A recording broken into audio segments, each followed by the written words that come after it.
बोलिए।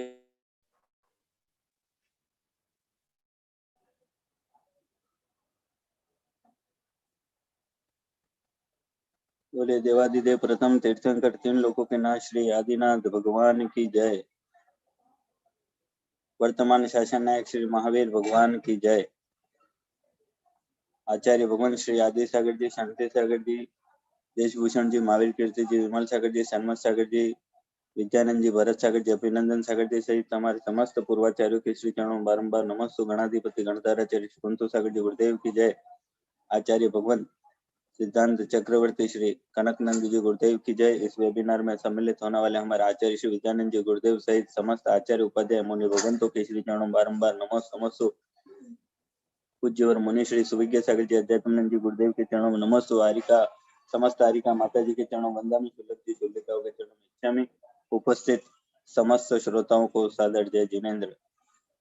युग निर्माता भगवान ऋषभ देव, जिसमें जारी विषय समूह शरण और आज के इस स्वाध्याय सभा को आरंभ करने के लिए सर्वप्रथम मैं पूज्य मुनि श्री सुविज्ञ सागर जी गुरुदेव के श्री चरणों में नमोस्तु करता हूँ। गुरुदेव मंगलाचरण के द्वारा आज के इस स्वाध्याय सभा को आगे बढ़ाए। गुरुदेव नमोस्तु। गुरुदेव नमोस्तु।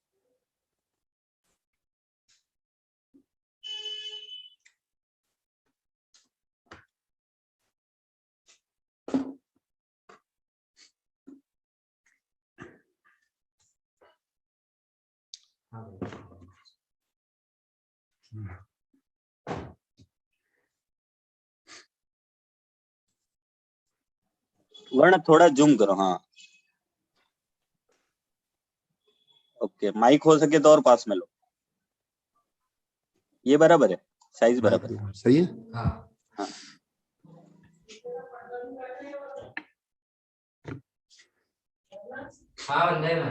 हाँ ऊंचा कर लो, माइक और ऊंचा करो। हाँ जय बोलो। बस। जय बोलो अनंतानंत सिद्ध परमेष्टि भगवान की जय बोलो अनंतानंत गुण संपन्न आदि ब्रह्मा वृषभनाथ भगवान की जिनवाणी सरस्वती माता की भगवान के समव शरण की जय बोलो परम पूज्य गणाधिपति गणधराचार्य श्री कुंथु सागर जी गुरुदेव की जय बोलो परम पूज्य वैश्विक दृष्टि संपन्न आचार्य भगवंत श्री कनकनंदी जी गुरुदेव की सत्य सनातन जैन धर्म की समस्त संत वृंद की प्रिय धर्मात्मन, आचार्य भगवंत का आज स्वास्थ्य ठीक नहीं होने से अभी जो जिनवाणी की श्रृंखला चल रही है उस पर मैं ही आचार्य भगवंत की दो कविताओं पर आधारित आपको प्रबोधन दूंगा।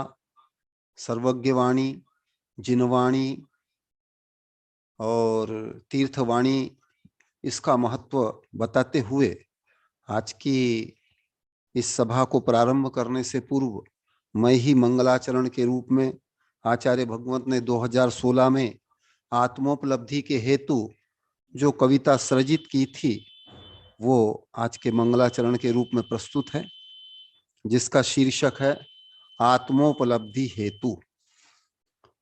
श्रद्धा की शक्ति से, प्रज्ञा की ज्योति से आत्मा की खोज करो। इंद्रिय यंत्रों से, भौतिक साक्ष्यों से आत्मा की लब्धि परे गुरुदेव। श्रद्धा की शक्ति से, प्रज्ञा की ज्योति से आत्मा की खोज करो। आत्मा है अमूर्त चैतन्य गुणवंत, आत्म अनुभव से ज्ञात, अनुभव से ज्ञात। यथा आकाश भी इंद्रिय यंत्रों से नहीं हो पाता है ज्ञात, श्रद्धा की शक्ति से, प्रज्ञा की ज्योति से आत्मा की खोज करो, खोज करो। सत्ता संपत्ति व प्रसिद्धि डिग्री से आत्म उपलब्धि न होती। सत्ता संपत्ति प्रसिद्धि डिग्री से आत्म उपलब्धि न होती। इससे आसक्त जीव को आत्म गुणों से होती है विरक्ति, होती विरक्ति। श्रद्धा की शक्ति से, प्रज्ञा की ज्योति से आत्मा की खोज करो। इंद्रिय यंत्रों से, भौतिक साक्ष्यों से आत्मा की लब्धि परे गुरुदेव। इससे अनासक्त ध्यान वैराग्य युक्त जीवों को होती है आत्मोपलब्धि। राग द्वेष मोह काम क्रोध रिक्त जीव को होती आत्मोपलब्धि, आत्मोपलब्धि। श्रद्धा की शक्ति से, प्रज्ञा की ज्योति से आत्मा की खोज करो। इंद्रिय यंत्रों से, भौतिक साक्ष्यों से आत्मा की लब्धि है परे गुरुदेव। आत्मोपलब्धि ही परम उपलब्धि, अनंत ज्ञान दर्श सुख वीर्यमय। इस हेतु ही कनक नंदी सतत करे ध्यान अध्ययन, ध्यान अध्ययन। श्रद्धा की शक्ति से, प्रज्ञा की ज्योति से आत्मा की खोज करो। इंद्रिय यंत्रों से, भौतिक साक्ष्यों से आत्मा की लब्धि परे गुरुदेव। श्रद्धा की शक्ति से, प्रज्ञा की शक्ति से आत्मा की खोज करो। जय बोलो परम पूज्य आत्म अन्वेषक आचार्य भगवंत श्री कनक नंदी जी गुरुदेव की जय। इसके पश्चात मैं अपना प्रबोधन प्रारंभ करूं। अभी आचार्य भगवंत श्री विद्यानंदी जी गुरुदेव भी उपलब्ध हैं। मैं उनके श्री चरणों में तीन भक्ति पूर्वक नमन करता हूं और उनसे निवेदन करता हूं कि कल आचार्य भगवंत ने जो विषय प्रतिपादन किया उसका सारांश वो प्रस्तुत करें। आचार्य भगवंत श्री विद्यानंदी जी गुरुदेव। नमस्ते गुरुदेव, अनम्यूट कीजिए।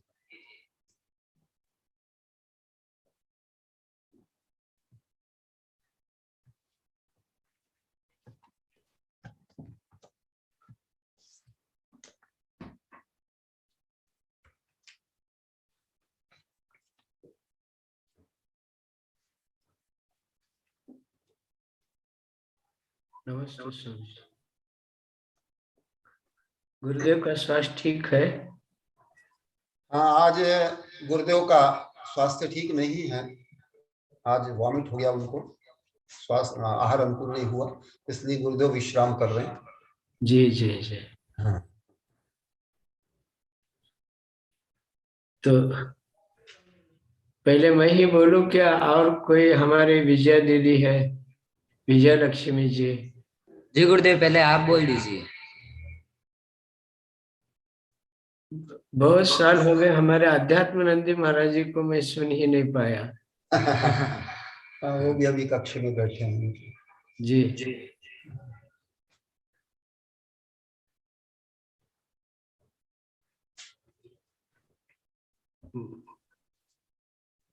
ओम नमः सिद्धेभ्यः, ओम नमः सिद्धेभ्यः, ओम नमः सिद्धेभ्यः।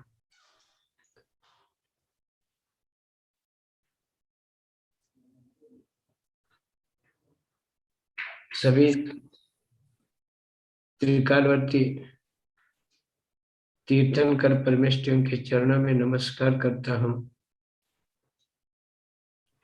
प्रत्येक तीर्थंकर के तीर्थ काल में और अंतर काल में जितने असंख्यात अरिहंत हो गए, उन सभी के चरणों में मैं नमस्कार करता हूँ।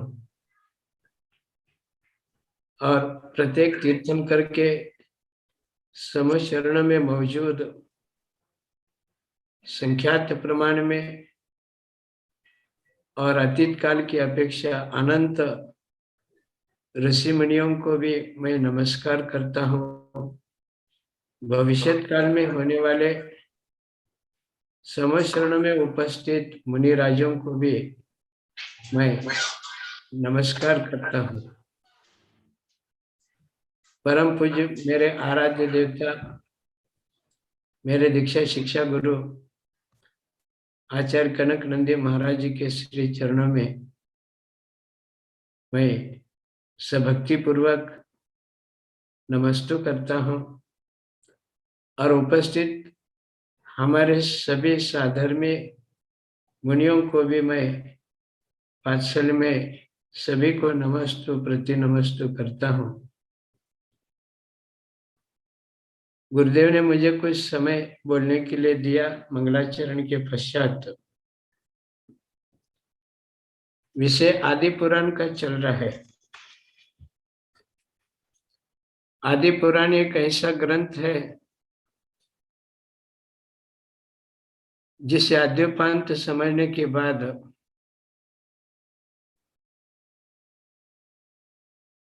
अन्य पुराण ग्रंथों में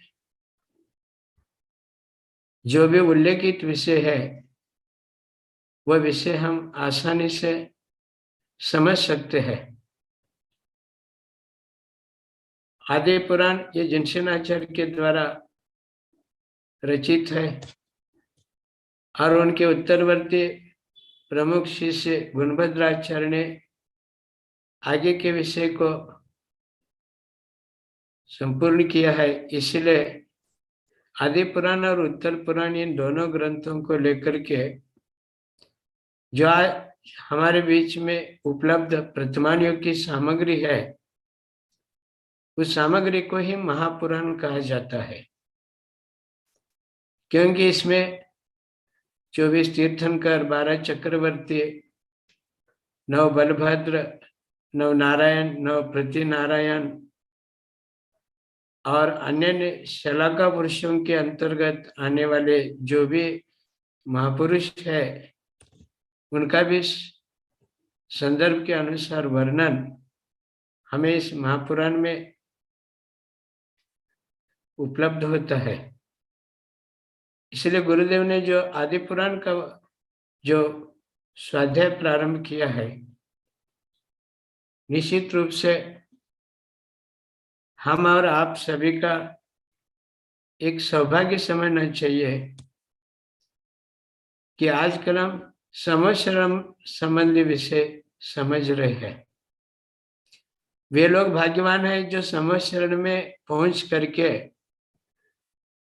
समशरणों की जो भूमिया है, समशरण में जो मानस्तंभ है, समशरण में जो अनेक प्रकार के जो कोटे हैं और समशरणों के केंद्र बिंदु में जो पीठ इत्यादि है और समशरणों के मुख्य जो हमारे विराजमान तीर्थंकर भगवान है, जो अभ्यंतर और बाह्य वैभव से संपन्न है, जिनका वैभव अकथनीय है, जिन्हें गणधर परमेष्टि भी शब्दों से व्यक्त नहीं कर सकते,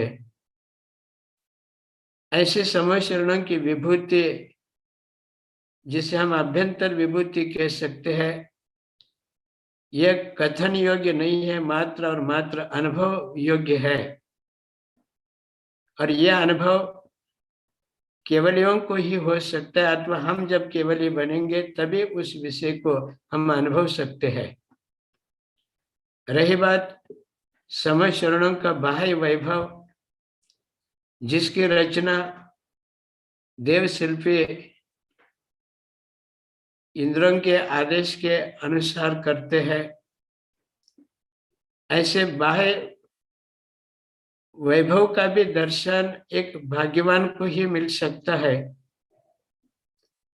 और यह काल की अपेक्षा चतुर्थ काल में अथवा दुखम सुखम काल में हो सकता है, अथवा उत्सर्पिणी काल की अपेक्षा सुखम दुखम काल में हो सकता है।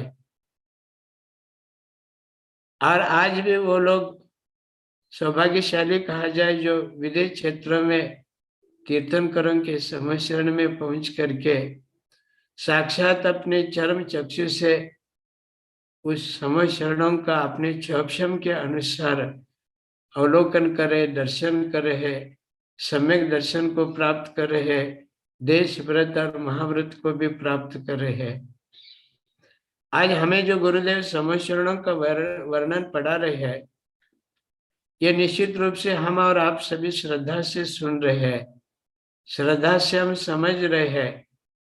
और इस समय जो हम आतुर होकर के समशरणों का अन्य वर्णन है, ये वर्णन में इतना आनंद आ रहा है तो साक्षात देखने में आनंद कितना होगा, ये भाव जब अपने मन में आता है और उस समय जो हम जो पुण्य वर्गनाओं का संचय करते हैं, वही पुण्य वर्गनाएं कालांतर में जब उदय के रूप में आती है तो साक्षात भगवान का समशरण देखने का सौभाग्य आपको और हमें अवश्य मिल सकता है। क्योंकि पहले भाव चित्र तैयार होता है और उसके बाद द्रव्य चित्र बनता है। इसी मनोवैज्ञानिक सिद्धांत के अनुसार जब हम कर्म सिद्धांत को घटाते हैं तो एक बात समझ में आती है कि जैसे जैसे हम भावना करते हैं वह भावना के अनुसार कर्मों का संचय होता है और वही कर्म योग्य द्रव्य क्षेत्र काल और भव को पा करके वो साकार होते हैं। इस दृष्टि से हम देखें तो निश्चित रूप से अनेकों ऐसे बड़भागी है जो गुरुदेव के इस वाचना में इस समशरण संबंधी एक अद्भुत ऐसे विषय को सुन रहे और समझ रहे हैं। क्योंकि ऐसे भी अभागे लोग हैं जिन्हें जिनेंद्र भगवान की वाणी न श्रवण योग्य है, न पठन योग्य है, न चिंतनीय है। मात्र इंद्रियों के माध्यम से और मन के माध्यम से पंच इंद्रियों के जो विषय है उस विषय में वे अपनी इंद्रिय और मन को संलग्न करते हैं, लेकिन एक आत्मा के लिए लाभकारी है ऐसा चिंतन मनन कई लोगों के द्वारा नहीं बन पाता है। दुर्लभ ऐसे लोग हैं जिनका साथी से पुण्य उदय में आता है, जो निकट भव्य है, जिनका मिथ्यात्व धीरे धीरे नष्ट होता जा रहा है और कालांतर में जो अरिहंत अथवा केवली जैसे होने की संभावनाएं जिनके निकट आ चुकी है, ऐसे ही लोग भगवान के समशरण में प्रवेश करते हैं और भगवान की सभी विभूतियों को ध्यान से सुनते हैं, मन से समझते हैं और एक उत्कंठित होकर के आतुर होकर के कि ऐसा दिव्य वैभव हम कब देखेंगे और उस आनंद का अनुभव कब करेंगे, ऐसे बहुत उत्कंठा के साथ जिनके मन में सतत ध्यानी मानी सपने यही मात्र चिंतन चलता रहता है, निश्चित रूप से ऐसे ही लोग इस वैभव के सुखानंद का अनुभव करने के अधिकारी होते हैं। और गुरुदेव जिस प्रकार से इस समशरण का वर्णन कर रहे हैं, कभी मनोवैज्ञानिक दृष्टि से, कभी कार्मिक दृष्टि से, कभी भौतिक विज्ञान की दृष्टि से, कभी इतिहास की दृष्टि से और कभी अनेक आध्यात्मिक दृष्टि से भी गुरुदेव हर विषय का सांगोपांग वर्णन क्रमशः आज तक करते आ रहे हैं।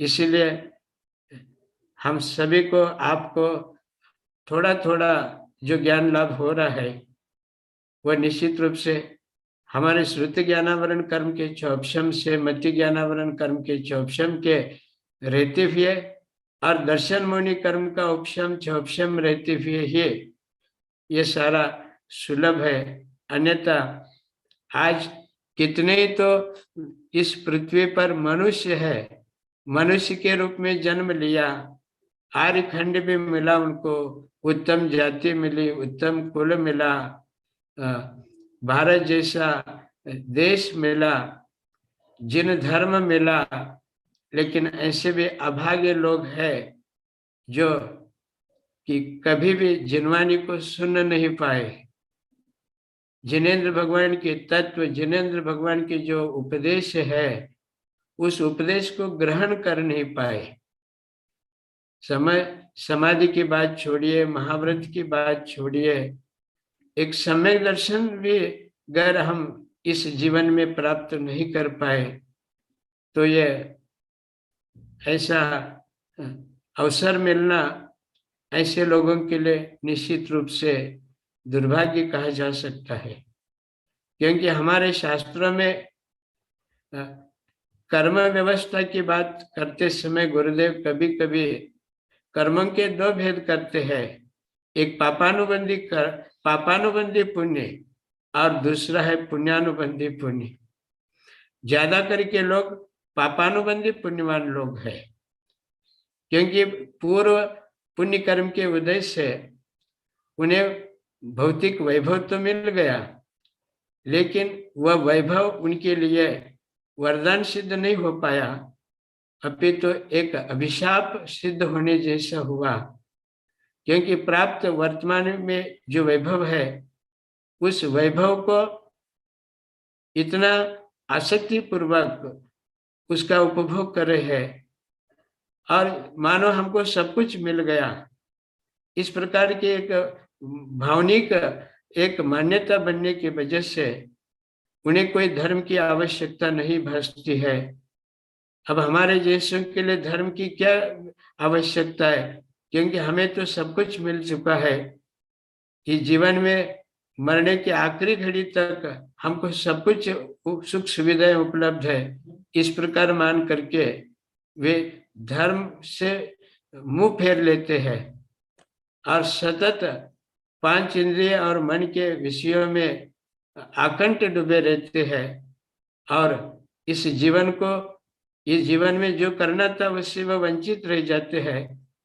ऐसे लोगों के वैभव को देख करके और ऐसे लोगों की विचार सरणी को देख करके गुरुदेव बार बार कहते हैं ऐसे लोगों का जो पुण्य है वह पापानुबंधी पुण्य है। ऐसा पुण्य भले वह चक्रवर्ती का हो तब भी वह पुण्य हमारे लिए आत्मा के लिए कोई कार्यकारी नहीं है। जबकि ऐसा कोई व्यक्ति है जो पाप कर्म के उदय से सब तरह से दुरावस्था में रहते हुए भी जो जनान्वी का श्रवण करता है, गुरुदेवों की सत्संगति करता है, सम्यक ज्ञान की आराधना करता है, अपने सम्यक दर्शन की पालना करता है और यथा संभव अनुव्रत महाव्रत गर्भ पालना करते हैं, तो भौतिक रूप से अथवा शारीरिक रूप से कितने भी विपन्न होने के बावजूद भी ऐसे लोगों का जो भविष्य है वो भविष्य उज्जवल है। ऐसे लोगों का जो पाप है वह पूर्व जन्मों का पाप कहा जाए, लेकिन वर्तमान में जो सम्यक दर्शन की आराधना के साथ जो मोक्ष मार्ग मिला है, यह मोक्ष मार्ग उनके उज्जवल भविष्य के लिए कारणीभूत हो सकता है। इसलिए परमात्म प्रकाश में हमारे योगेंद्र देव आचार्य ने ऐसे पाप को भी उपयोगी सिद्ध किया है और ऐसे पाप को पुण्यानुबंधी पाप ऐसा बताया है। क्योंकि पाप कर्म का जब उदय आता है तब व्यक्ति धर्म का स्मरण करता है, गुरुदेव के उपदेश को आत्मसात कर लेता है और पाप से भयभीत होकर के दुराचार से उन्मुख होकर के सदाचार के मार्ग पर सन्मुख होता है। इसलिए ऐसे पाप को भी कदाचित हमारे आचार्य ने उपादेय बताया। पुण्य न होय विहवो विहवे न मई मोहो मई मोहे न पावम तम्मा पुण्य माँ हो करके हमारे योगेंद्र देव आचार्य ने परमात्म प्रकाश ग्रंथ में बताया है। इसलिए गुरुदेव अपने किसी भी ग्रंथ के स्वाध्याय में, चाहे वह कर्णानुयोग का ग्रंथ हो, चाहे प्रतिमानुयोग का ग्रंथ हो, चाहे वह दृगानुयोग का ग्रंथ हो, हर स्वाध्याय में गुरुदेव हम सभी को बार बार सचेत करते हैं कि हम आध्यात्मिक चिंतन से हम स्वयं की भावनाओं का परिष्कार करें, क्योंकि धर्म का स्वरूप ही अध्यात्म है और धर्म की बड़ी उपलब्धि अध्यात्म ही है। क्योंकि हम कितना भी तप करे, जप करे, पूजा करे, दान करे, बाह्य व्रताचरण करे, लेकिन अगर आत्मा को छोड़ करके, आत्मा को केंद्र में न रख करके और आत्मा को उद्देश्य बना करके न करे, तो हमारा किया हुआ सारा ही श्रम जो है, यह श्रम अल्प फलदायी हो सकता है। मैं निष्फल तो नहीं कह सकता, लेकिन अल्प फलदायी हो सकता है। आत्मा की आराधना मोक्ष को देने वाली है और आत्मा को अगर छोड़ करके बाकी जो कुछ हम करेंगे वो हमें स्वर्गीय सुखों को दे सकता है, लेकिन हमें मोक्ष सुख से वंचित रख सकता है। जबकि स्वर्गीय सुख इस जीव ने अनंत बार उपभोगा है। नाना जीवापेक्षा कहा जाए तो इस जीव ने अनेकों बार, अनंत बार इस इंद्रिय सुखों का उपभोग कभी मनुष्य बन करके, कभी देव बन करके किया है, लेकिन जिसे हम आत्मिक सुख कहते हैं, उस सुख से आज तक हम वंचित रहे हैं। गुरुदेव के श्रीमुख से चाहे कोई भी विषय हम सुने, लेकिन गुरुदेव आत्मा को केंद्र में रख करके ही चर्चा करते हैं।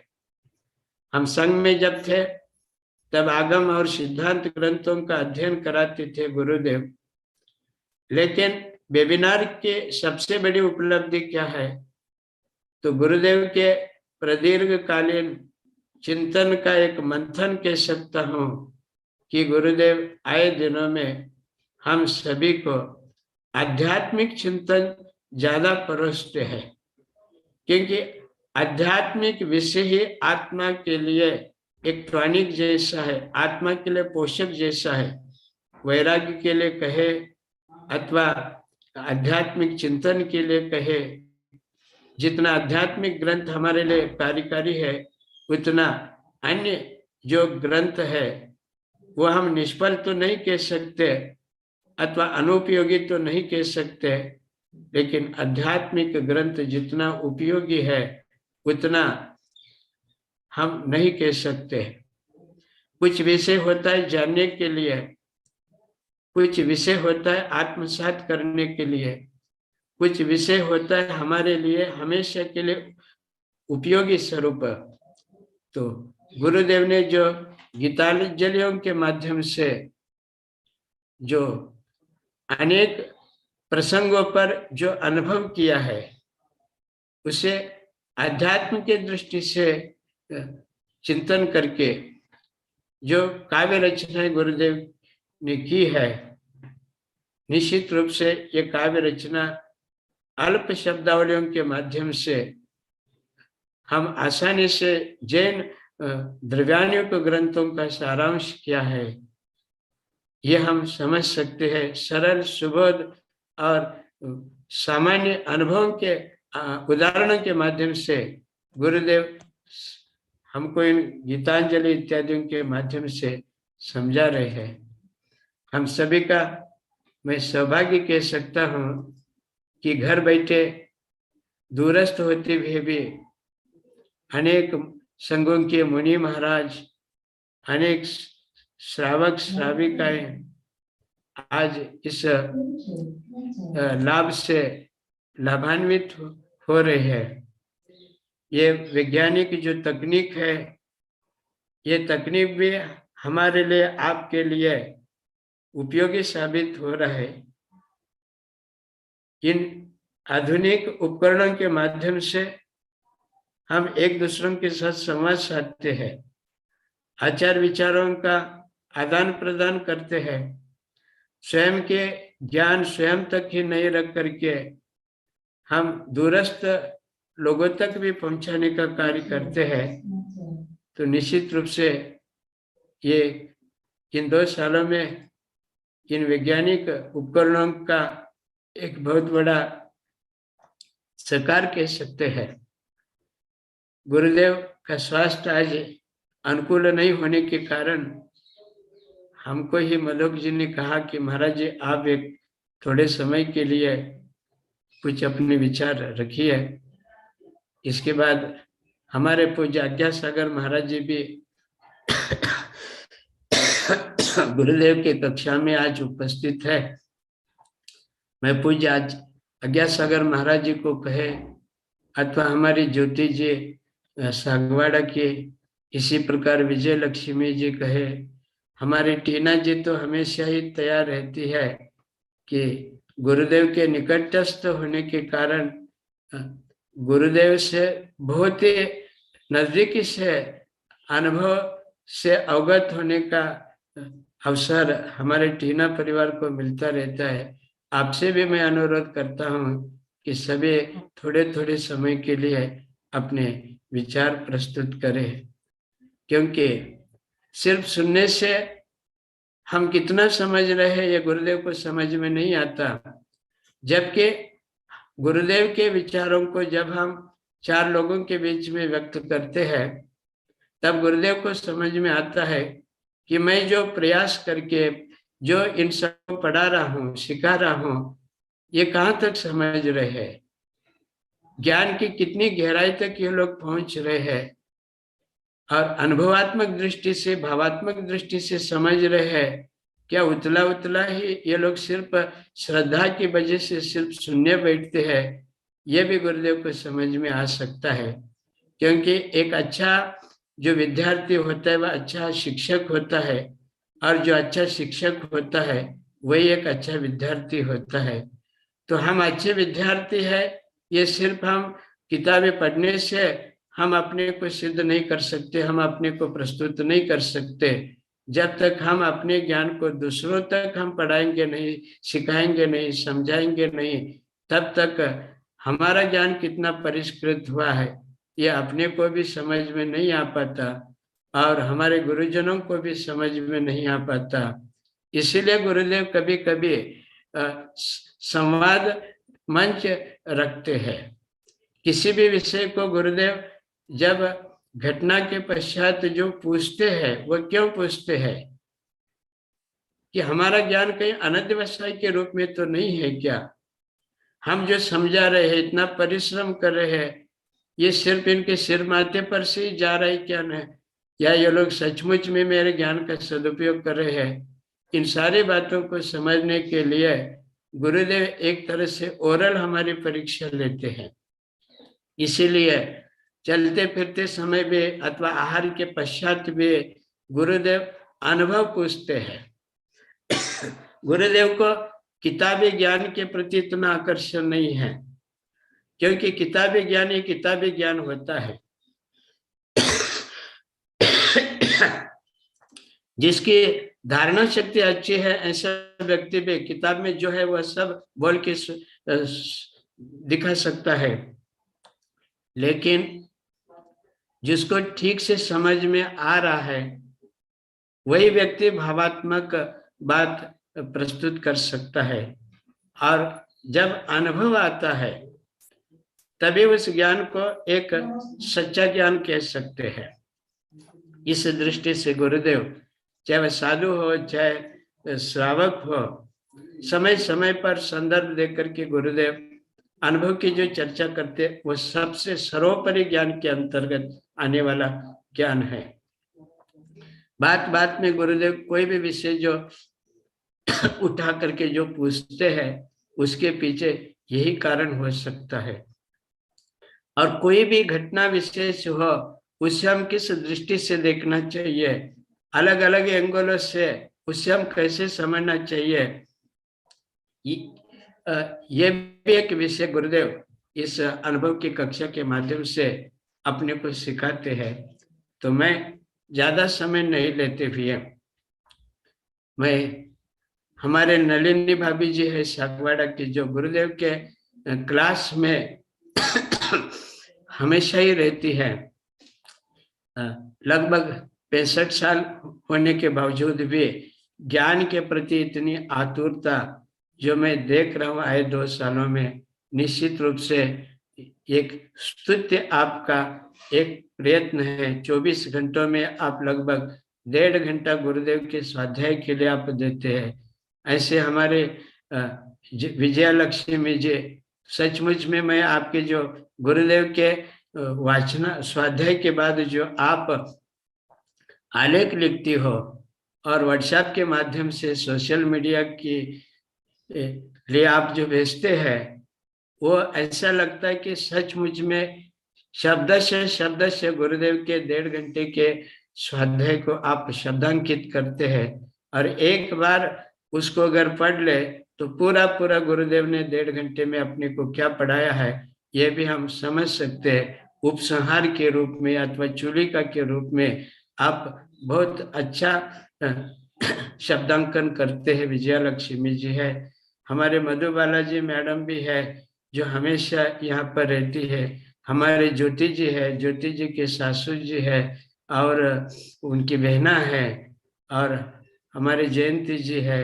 ऐसे बहुत सारे लोग, बीना है हमारे गाजियाबाद के, और मधु बालाजी है, रीता जैन है, और हमारे अध्यात्मानंदी महाराज जी और हमारे शिवगी सागर महाराज जी भी आचार्य श्री के साथ रह करके पूरा पूरा ज्ञान से लाभान्वित हो रहे। ये हर किसी को नहीं मिलता है। जैसे कि गुरुदेव कहते हैं कि भगवान के समझ शरण में जिनका साथी से पुण्य उदय में रहता है वही पहुंच पाता है, सभी लोग नहीं जाते, गुरुदेव बार बार कहते हैं। और गुरुदेव ने एक वाक्य प्रयोग किया कि तीर्थंकरों के तीर्थ काल में करोड़ों लोग होते हैं, लेकिन आज तक मनुष्यों की दृष्टि से देखा जाए तो भगवान के समझ शरण में करोड़ों की संख्या में लोग मनुष्य बैठे थे, ऐसा कभी भी हम नहीं पढ़ते और सुनते हैं। जबकि उस समय की जनसंख्या भी करोड़ों में थी, लेकिन लाखों की संख्या में लोग पहुंच पाते हैं। ऐसे भी लोग हैं जिनकी प्रदीर्घ जीवनावली होने के बावजूद भी समझ शरण से वंचित रहते हैं। आप और हम सभी भरत क्षेत्र में जन्म लिए, जिस क्षेत्र में आज तीर्थंकर तो नहीं, अरिहंत भी नहीं है, गणधर परमेष्ठी अथवा रिद्धिधारी मुनि भी नहीं है। इसलिए हमें आतुरता है, आपको आकर्षण है कि कब ऐसा दिन आएगा जब हम विदेश क्षेत्र में जाकर के भगवान के समझ शरण का दिव्य उस वैभव का अवलोकन करेंगे और सम्यक दर्शन के साथ तीर्थंकर भगवान की वाणी का प्राशन करेंगे। ये आतुरता आपको और हमको है, क्योंकि उससे हम वंचित है। लेकिन विदेश क्षेत्र में लगभग 20 तीर्थ, कम से कम 20 तीर्थंकर और ज्यादा से ज्यादा 160 तीर्थंकर होने के बावजूद भी ऐसे भी लोग हैं जो आर्यखंड में जन्म लिए, उच्च कुल मिला, उच्च जाति मिली, अच्छा देश मिला, पचेंद्री बन गए, संगी बन गए, मनुष्य बन गए। इसके बावजूद भी ऐसे लोग हैं जो भगवान के समझ शरण में एकाध बार भी नहीं जा पाए हैं। बाकी सब कुछ मिला, लेकिन साक्षात तीर्थंकर भगवान का दर्शन अगर नहीं मिला तो ऐसे लोगों की दृष्टि निष्फल हम कह सकते हैं। विदेश क्षेत्रों में जन्म लेने के बावजूद भी और भगवान एक बार नहीं 4 बार उपदेश देने के बावजूद भी और एक दिन का उपदेश 9 घंटे 24 मिनट होने के बावजूद भी और एक बार का उपदेश 6 घड़ी माने लगभग 2.25 घंटे तक उपदेश निश्चित होने के बावजूद भी कभी भी भगवान के समझ शरण में नहीं जा पाए, तो निश्चित रूप से हम उस लोगों के जीवन को धिक्कार तो नहीं सकते, क्योंकि उनका कर्म ही इस प्रकार है जो कर्म उन्हें समझ शरण तक जाने नहीं देता। लेकिन इतना जरूर हम कह सकते हैं कि भगवान का समझ शरण, उस समझ शरण में प्रवेश होना, कहीं हम भी उस कोने में बैठ करके भगवान के उपदेश को सुनना, ये निश्चित रूप से हमारा पुण्य होने के बाद ही हो सकता है, अन्यथा ये हर किसी को नहीं मिल सकता है।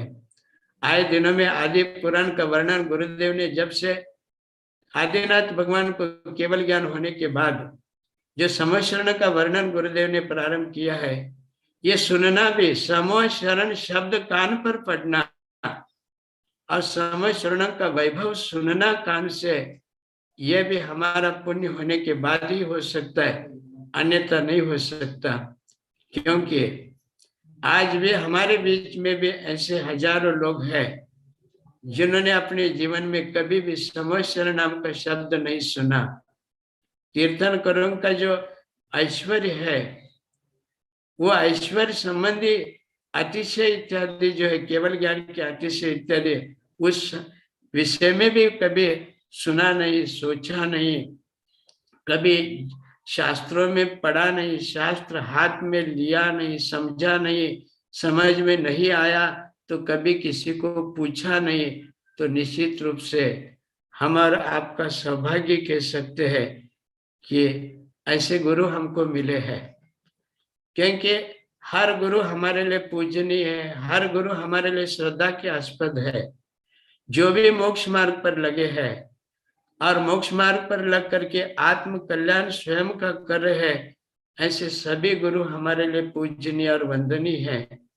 लेकिन जो गुरु सतत रूप से स्वाध्याय, चिंतन, मंथन करके अपने पास जो ज्ञान है वह ज्ञान हम दूसरों को बांटे, इस प्रकार का सतत अपना कर्तव्य पूर्ति करते हैं, ऐसे हमारे पूज्य गुरुदेव निश्चित रूप से सौभाग्य से अपने को मिले हैं कह सकते हैं।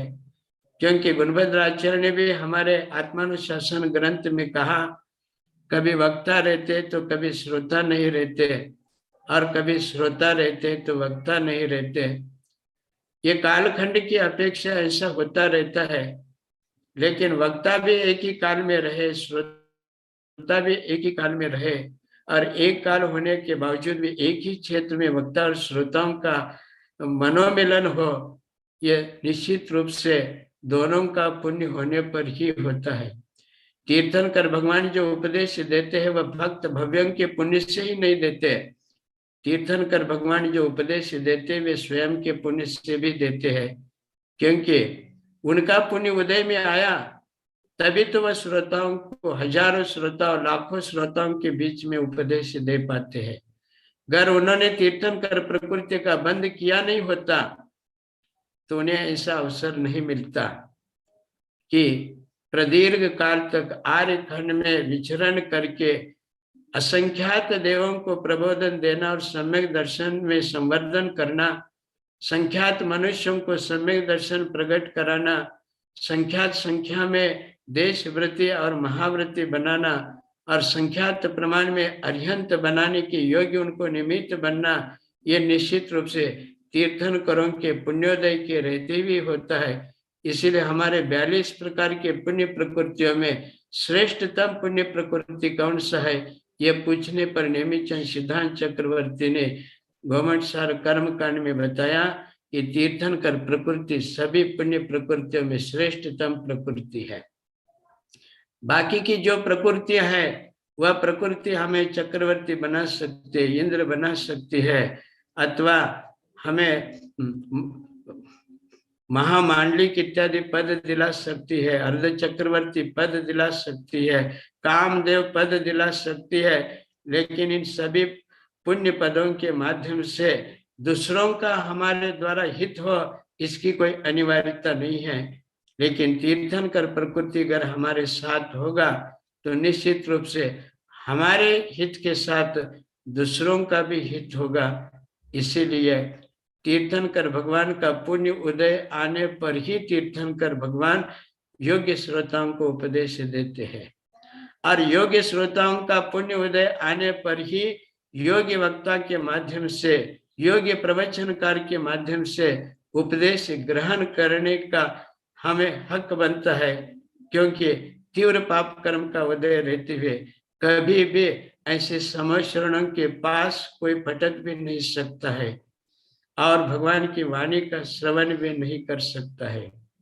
इसलिए बंधुओं, हमारे यहाँ पर आध्यात्मिक दृष्टि से पुण्य और पाप को समान माना है, लेकिन आगम और सिद्धांत के परिप्रेक्ष्य में आचार्य ने बताया कि पुण्य ही हमें मोक्ष मार्ग पर आरूढ़ करा सकता है, पुण्य ही हमें देव शास्त्र गुरु के सानिध्य दिला सकता है।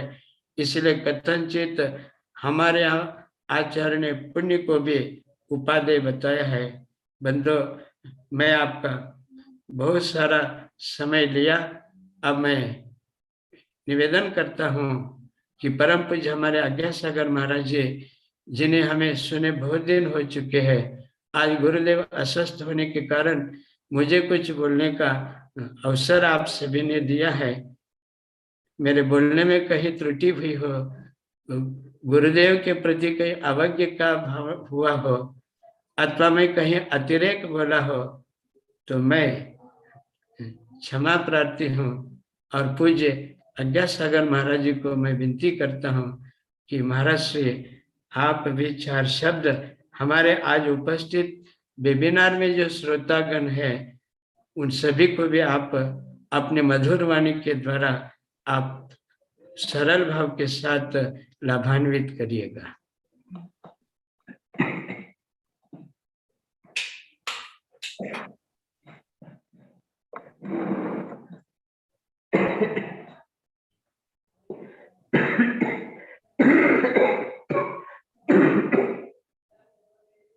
नमोस्तु गुरुदेव, नमोस्तु गुरुदेव, नमोस्तु गुरुदेव। आवाज आ रही है? हाँ जी जी। ओम सर्व सूर्यभ्यो नमः, ओम सर्व साधुभ्यो नमः। शिवलो देवाद्रि आदि ब्रह्मादिनाथ भगवान की, परम पूज्य प्रातः स्मरणीय गुरुवर आचार्य अभिनंदन सागर जी गुरुदेव की जय। वैज्ञानिक धर्माचार्य अभिनव श्रुति केवली परम पूज्य प्रातः स्मरणीय गुरुदेव आचार्य कनकानंद जी गुरुदेव की जय। परम पूज्य प्रातः स्मरणीय गुरुदेव श्री विद्यानंद जी गुरुदेव की जय। पूज्य मुनि श्री विज्ञान श्री की सागर महाराज की जय। परम पूज्य आध्यात्मिक महाराज की जय। आज हम भी निरीक्षा में थे। कल गुरुदेव ने समावेशन के बारे में जो व्याख्यान किया, शेष बचा हुआ विषय आज का वेबिनार में तो विशेष रूप से समझाएंगे, ऐसे गुरुदेव ने कहकर कल समाप्त किया था। और हम पहले ही तैयार होकर बैठे रहे, तो आज सागवाड़ा से दर्शनार्थी भी आए थे, उनको भी गुरुदेव का रत्नोत्सव के बारे में पूछा, सभी कुशलता का समाचार सुनाया। पर आज गुरुदेव का स्वास्थ्य क्या हो गया उनके समझ में नहीं आया, इसे जानने का हम जिज्ञासा रखते हैं। और साथ साथ अभी परम श्रद्धेय गुरुदेव विद्यानंद जी गुरुदेव ने आचार्य भगवंतों का, परम पूज्य गुरुदेव कनकानंद जी गुरुदेव का स्वाध्याय कराने का शैली, गुरुदेव का ज्ञान के बारे में सांगोपांग विस्तार से समझाया। और गुरुदेव का विज्ञान गुरुदेव की एक विशेषता है, जब भी जो भी इन ज्ञान यज्ञ में भाग लेते हैं वो सबका यथा योग्य प्रशंसा करते हैं, और प्रशंसा करते गुणगान करके वो गृहस्थ हो, व्रती हो, महाव्रती हो, आचार्य हो, मुनिराज हो, कोई भी हो, तो उनका योग्यता के अनुसार, पद के अनुसार तो गुरुदेव का मुँह से भी प्रशंसा करके उन्हें इतना पुण्य कमाते हैं। तो दुरुस्तों का गुणगान करना ही ये पुण्य बंद के लिए कारण है। ऐसे गुरुदेव का हम शिष्य लोग हमेशा गुणगान करते हैं, प्रशंसा करते ही है, परंतु इन गुरुदेव का शिष्य तो विद्यार्थी गुरुदेव ने देखी विशेष मैंने गुण देखी है, और ऐसे गुण में हमारे अंदर भी आ जाए यही कामना करते हैं। और गुरुदेव के बारे में हम क्या कहें, हम इतना सौभाग्यशाली है, 2 साल से हमें घर बैठ के गंगा का सिंचन हो रहा है। जो अभी गुरुदेव विद्यार्थी गुरुदेव कह रहे थे हम सौभाग्यशाली, मैं कहता हूँ सौभाग्यशाली हम तो अहो भाग्यशाली है, महाभाग्यशाली है, क्योंकि तो हमको भी गुरुदेव का अस्वस्थ के बारे में कहते कक्षा नहीं रहते, मैं भी हमेशा यह भी चर्चा करते हैं, अरे गुरुदेव यदि उठ करके बैठने के तो क्षमता हो, कभी कक्षा में ये छुट्टी नहीं देते हैं, हमको हमें चिंता यहीं बैठे बैठे भी चिंता हो जाती है। इसीलिए तो गुरुदेव का बारे में, गुरुदेव का उनका पढ़ाने का शैली में हम क्या गुणगान कर सकते हैं। जो जिसने समझा तो कन्नड़ में कहा है बल्लवने बल्ला बेल्लद रुचिया, बल्लवने बल्ला बेल्लद रुचिया, जो गुड़ है, गुड़ को जिसने मुंह में डाला है, गुड़ का डली को, वही गुड़ का स्वाद बता सकते हैं, अन्य कोई बता नहीं सकता। उसी प्रकार गुरुदेव का अध्ययन कराने का, समझाने का तरीका, और जो इनका कक्षा में 1-2 दिन के लिए नहीं, कम से कम लगातार 6 महीना लगातार बैठता है, वो ही समझ सकता है। इसीलिए गुरुदेव का बड़े इनका ये अध्ययन कराने का शैली है। सबसे पहले गुरुदेव जो पहले दिन में पढ़ाया, इससे अभी विद्यार्थी गुरुदेव कह रहे थे, तो हमने क्या पढ़ाया और हमारे शिष्यों ने क्या पढ़ा, इसको जानने के लिए 2-3 प्रश्न अवश्य पूछते हैं, और पूछने के बाद भी हम किताब में जो रटन में जवाब देते हैं, इससे गुरुदेव संतोष नहीं होते हैं, और सीधा बोलते हैं आपने क्या समझा, आपने क्या अनुभव किया, आपने जो ग्रहण किया, आपका वाक्य में बता दो। ये तो गुरुदेव का उदारता है। जब मैं सबसे पहले तो 1996 में गुरुदेव के चरण में आया, उस समय मुझे हिंदी अभी भी पूरा नहीं आती है, तो इसे इतना भी नहीं आती थी कि हिंदी बोलना। उस समय गुरुदेव हमको कन्नड़ में तो बोलने के लिए मौका देते थे। सभी अपने विद्यानंद जी गुरुदेव है, गुप्तानंद जी गुरुदेव है, अपना समाश्री माता जी, राजश्री माता जी और सभी संगस्थ तो हिंदी में बोलते थे, और मेरा हिंदी भी आगे पीछे काकी कई गड़बड़ हो जाती थे। तभी गुरुदेव ने कहा आपको सिर्फ मातृभाषा में कन्नड़ में बोलना है, और कन्नड़ में बोला आप जिसने जो समझा वो इसका आपको जवाब देना है, हमें किताब में लिखा हुआ रटनते पठनते हमको नहीं चाहिए। इसी प्रकार उन्होंने गुरुदेव का शिक्षा देने का प्रणाली है। और सबसे बड़ा कक्षा लगती है कि चलते फिरते तीर्थ है, तो चलते फिरते तीर्थ में जब हम वॉकिंग जाते हैं, शौच की निवृत्ति के लिए जाते हैं, उस समय अनुभव का कक्षा सबसे पहले तो सब छोटे से पूछते हैं, जब बड़े से नहीं पूछते, पहले छोटे जो कम ज्ञान रखता है उनसे पहले पूछते हैं, क्योंकि गुरुदेव का पढ़ाने का शैली, जानने का शैली, जो ज्ञानी है जानते हैं, गुरुदेव भी जानते हैं, सब जानते हैं, और उनसे पहले पूछेंगे, और वो छोटा वाला जो नहीं समझ, अनसमझ वाला क्या बोलेगा, इसलिए सबसे पहले इनको पहला मौका देते हैं। इसलिए हम सभी कक्षा में भी ये सबसे पहले गुरुदेव जैसे पूछते हैं, वो जो कम ज्ञान रखते हैं, क्षय कम है, गुरुदेव जानते किसका क्षय प्रेम कितना है, इसको जानने के लिए सबसे पहले मौका देते हैं। उसी प्रकार में भी साध्य होते हैं, सबसे पहले मुझे बोलते थे, जब तक कि मेरा हिंदी बराबर नहीं आता था, मैं जो बोलता हूँ दूसरे समझ में नहीं आता था, उससे मुझे कन्नड़ में बोलने के लिए मौका देते थे, और मैं जब समझा इसको जानने के लिए जिज्ञासा गुरुदेव रखते थे। इसलिए ऐसा महान गुरु के बारे में अपने कितना भी बोले ये कम है। इसलिए उनका जो पढ़ाने का जो शैली है, और शैली के साथ साथ जो भी अपन शंका समाधान में जिज्ञासा व्यक्त करते हैं तो इसका जवाब देने के लिए गुरुदेव तुरंत जवाब नहीं देते हैं। इसका प्रामाणिक देख करके जो भी हमारा समझने के में जिज्ञासा हो, इसका उत्तर भी उन्होंने सैद्धांतिक ग्रंथ से प्रमाणित करके इसके माध्यम से भी जवाब देते हैं। नहीं तो ये लोग भी मानेंगे भी नहीं और उनका बात का तो हमारे लिए तो बार बार हम कहते हैं हमारे लायक जो वाणी गुरुदेव का मुंह से जो वाणी निकलते हैं इसमें कोई हमारा शंका नहीं है और इसमें कोई वही वाट का हमारे क्षमता भी नहीं है और हम इसको साक्षात हमने अरिहंत को हमने देखे नहीं है, तीर्थंकर में देखे नहीं है और समाशरण हमने देखे नहीं है।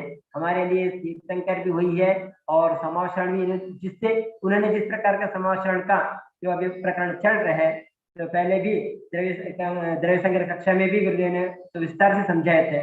अभी युग निर्माता वृषभदेव कक्षा में भी ये समझा रहे हैं, परंतु हमें कैसा नहीं लगता हम कोई बाहर यहाँ बैठे हैं क्योंकि हम साक्षात समाचार में ही बैठे हैं, ऐसे हमको अंदर से अनुभव होता है। परंतु जो हम जो अनुभव करते हैं इसके पूरा में शब्द के माध्यम से जो व्यक्ति भी नहीं कर पाते हैं, परंतु 1.5 घंटे के लिए जो आनंद का अनुभव आता है हमारा तो अस्थिर मन स्थिर हो जाता है, चंचल मन निश्चल हो जाता है। यही हमारे लिए तो बहुत बड़ा पुण्य संचय के लिए और कर्म क्षय के लिए हमारे शुभ भाव के लिए निमित्त है। अभी उद्यान जी गुरुदेव कह रहे थे तो समाचरण में भी तो बार बार इतना करोड़ों का देव पहुंच जाते हैं और संख्या इतना करोड़ों की संख्या मनुष्य में भी थे उस समय, परंतु सारे मनुष्य नहीं जाते हैं, विरले लोग ही जाते हैं। उसी प्रकार गुरुदेव का भी तो कक्षा में इतना हम शिष्य लोग तो भाग लेते ही हैं, सुनते हैं तो हम गुरुवाणी में श्रद्धा के माध्यम से और हम कितना कुछ बात हमारे सिर से ऊपर निकल ही जाता है तो भी हम इसको समझने के लिए हम प्रयास करते हैं और इसके बाद हम चर्चा भी करते हैं। और जब हमें अभी 2 साल से जब भी सुनते हैं हम यहाँ अकेले अकेले नहीं सुनते हैं, हम कभी किनारे पे बैठ जाते हैं, ज्यादा लोग होते हैं उनको भी सुनने का मिल करके स्वामी के रूप में सुनते हैं, जो सुनने वाले भी बहुत ध्यान से और घंटों घंटों, नहीं तो आजकल के आधा घंटा मौन रहना मुश्किल है और समय देना मुश्किल है।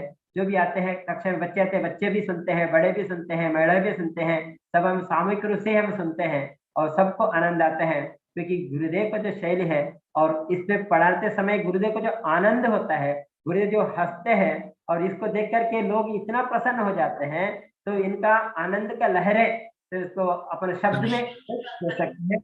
इसी प्रकार का ये पढ़ाने का समझाने का शैली है।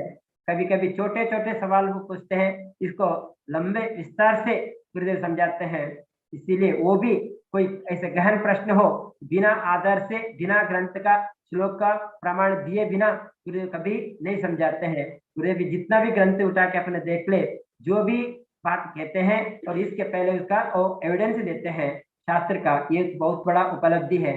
जब कई बुद्धिजीवी कोई पहुंच जाते हैं वो भी कहते हैं यदि साहित्य पढ़ना हो तो आपको कोई एविडेंस चाहिए तो आचार्य कन्हैया गुरुदेव का साहित्य पढ़ना चाहिए।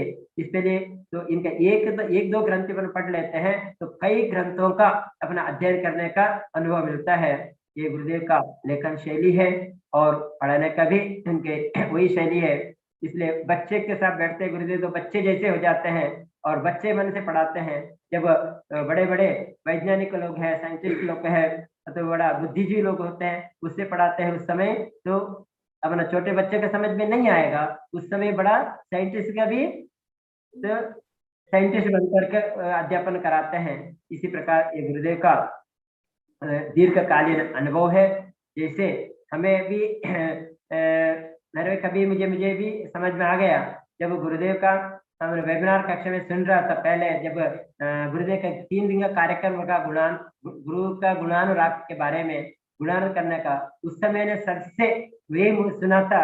विद्यानंद जी गुरुदेव ये कह रहे थे मैं तो संघ में बहुत छोटा था और गुप्तानंद जी गुरुदेव कह रहे थे मैं भी संघ में तो छोटा था।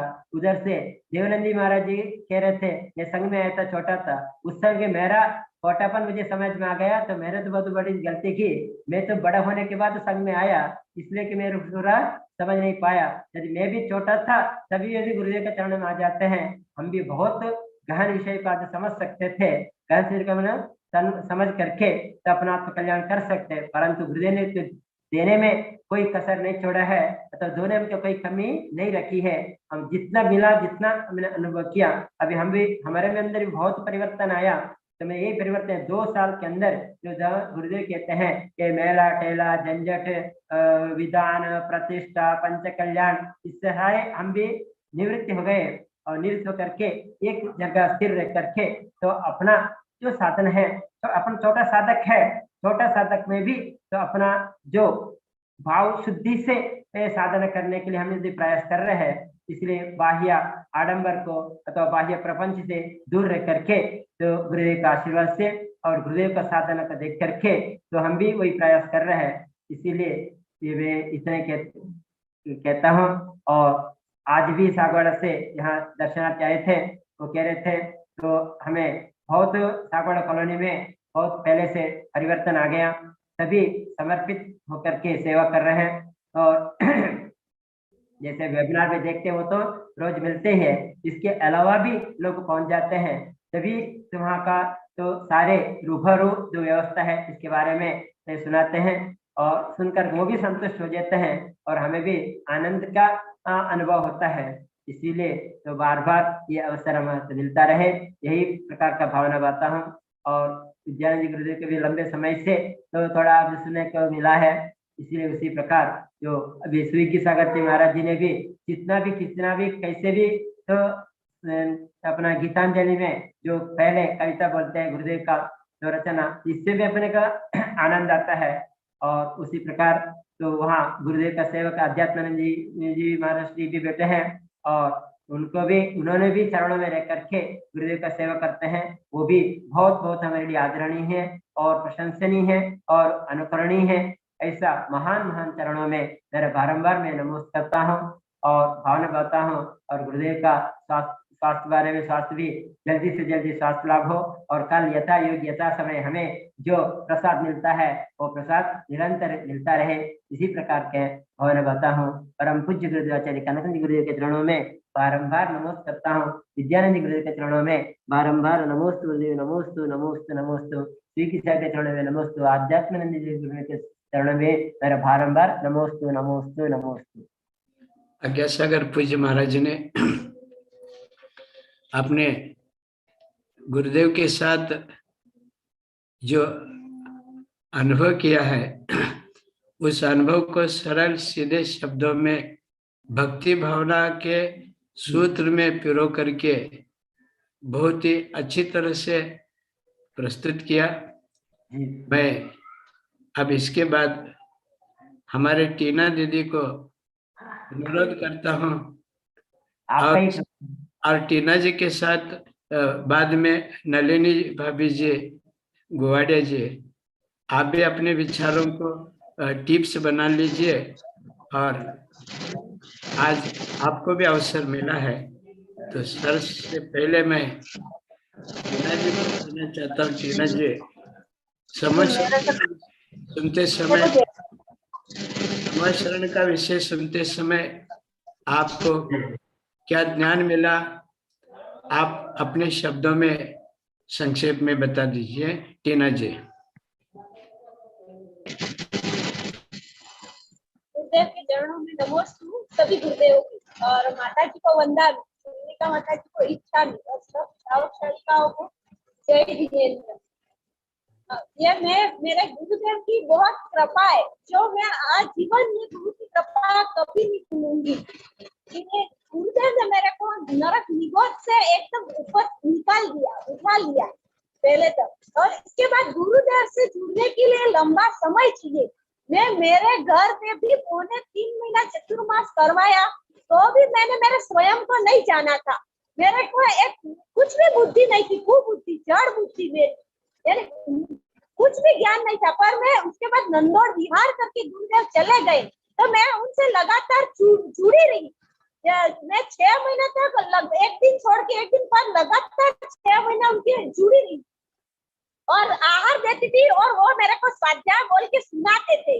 तो ये एक मेरे पूर्व जन्मों का, पहले जन्मों का कहीं ना कहीं पुण्य रहा है। तो ये लगातार 3 साल से जुड़ी रही हूँ गुरुदेव। बाकी ये संभव ही नहीं है, जो भव्य होगा वही गुरु की शरण में बैठ सकता है। 2-2, 3-3 घंटा बैठना और एक स्वयं को जानना। मैं 3.25 महीना गुरुदेव थे, इसके बाद 6 महीना लगातार जुड़ी रही, तो भी मैं पर के विचारों में ही थी, तब भी मेरे को ज्ञान नहीं था। पर जब ये कोरोना आया और कोरोना में 2-2.5 साल गुरुदेव लगातार कॉलोनी में रहे, तब अब मेरे को ज्ञान प्राप्त हुआ है, वो भी अंश। और अब मैं स्वयं के बारे में बोल पा रही हूँ।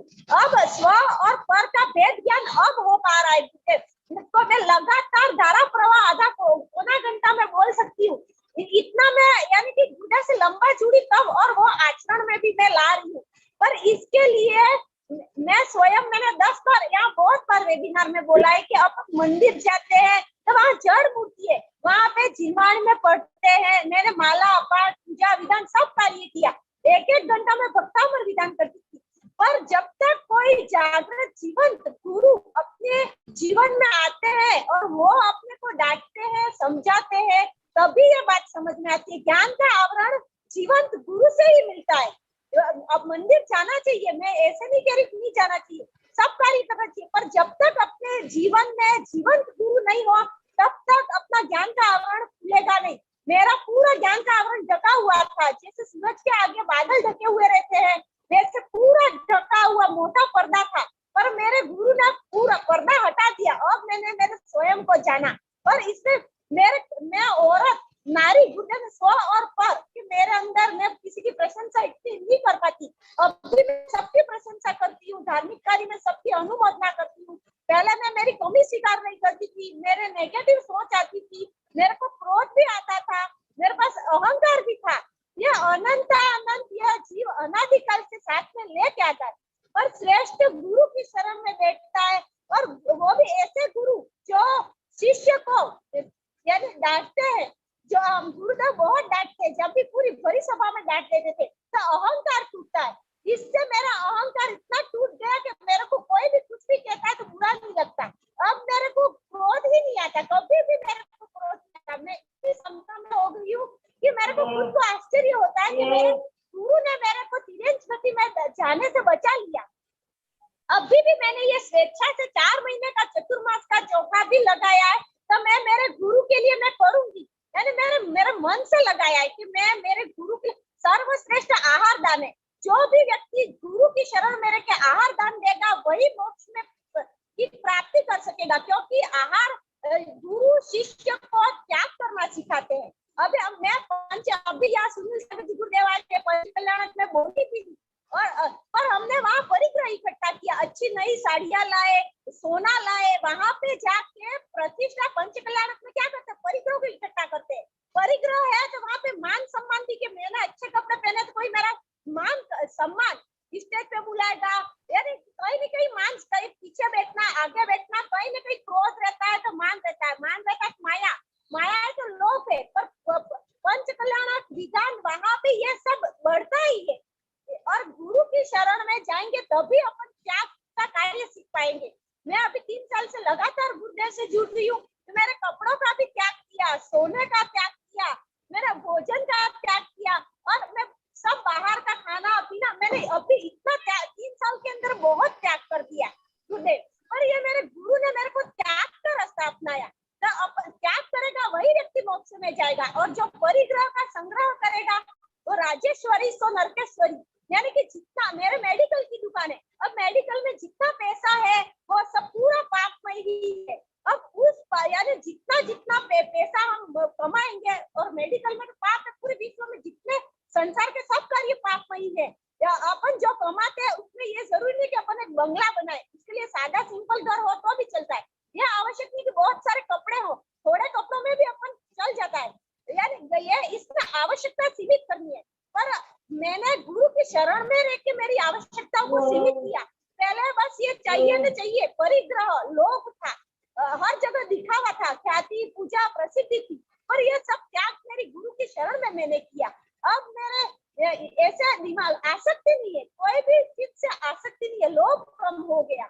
तो ये मेरे पूरे परिवार में, और इसके बाद हमारे पूरे घर में इतनी शांति, सब एक दूसरे से मैत्री भाव, न किसी से भी क्रोध नहीं आता, यानी कि पूरे विश्व के लोगों के प्रति दया, करुणा, वात्सल्य, समता, शांति, ये धर्म तो हम गुरु की शरण में रह के मैं सीख पाई हूँ।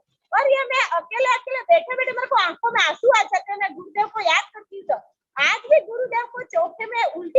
मेरे को बहुत दुख हो गया कि इतना गुरुदेव का ध्यान रखते हैं पर उनके स्वास्थ्य की जरा सा भी कुछ हो जाता है तो मन में अकेले अकेले अच्छा नहीं लगता, गुरुदेव का ऐसे कैसे हो गया।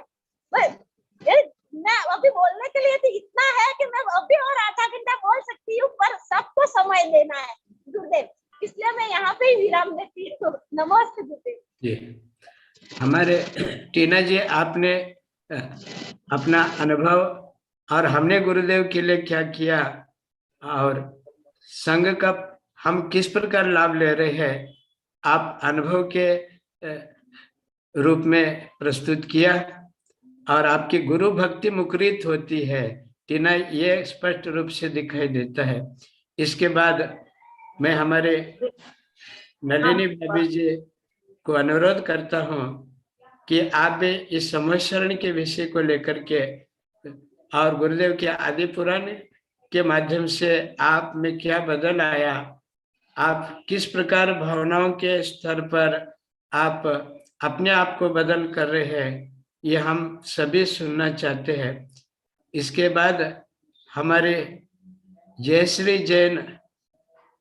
जी भी हमारे वेबिनार में उपस्थित रहती है। जयश्री जैन, आप भी जरूर बोलिए क्योंकि आप सुनते ज्यादा है लेकिन आपको हम आज तक नहीं सुन पाए हैं।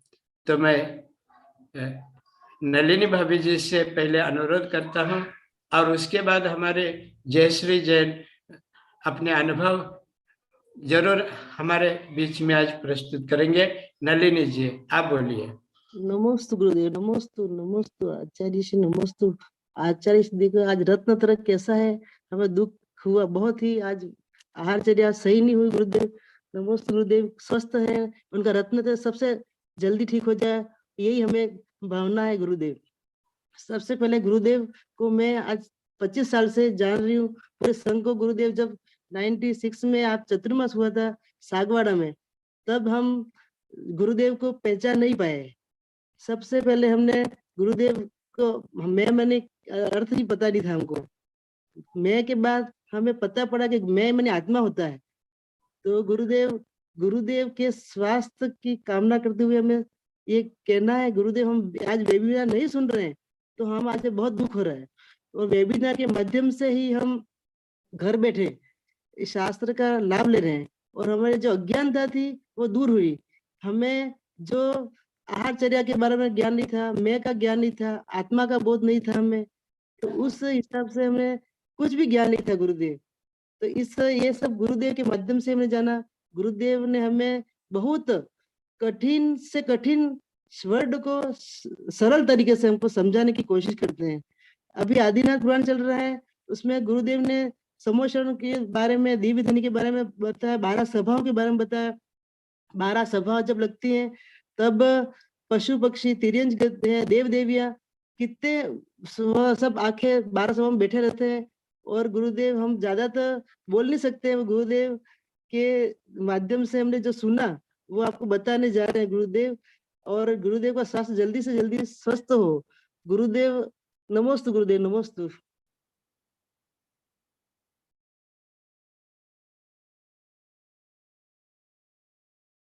नमोस्तु गुरुदेव। गुरुदेव के निकट में रह करके आपने जो सागवाड़ा में अनुभव किया है, अपने अनुभव को आपने बहुत ही संक्षेप में सारांश रूप में आपने बता दिया। उसके बाद मैं अनुरोध करना चाहता हूँ हमारे जयश्री जैन, आप हमारे गुरुदेव के क्लास के हमेशा आप बहुत भावनापूर्वक आप गुरुदेव को बहुत भक्ति से सुनते हैं। जयश्री जी आज अपनी बात अनुभव के तौर पर प्रस्तुत करें और हम परम पूज्य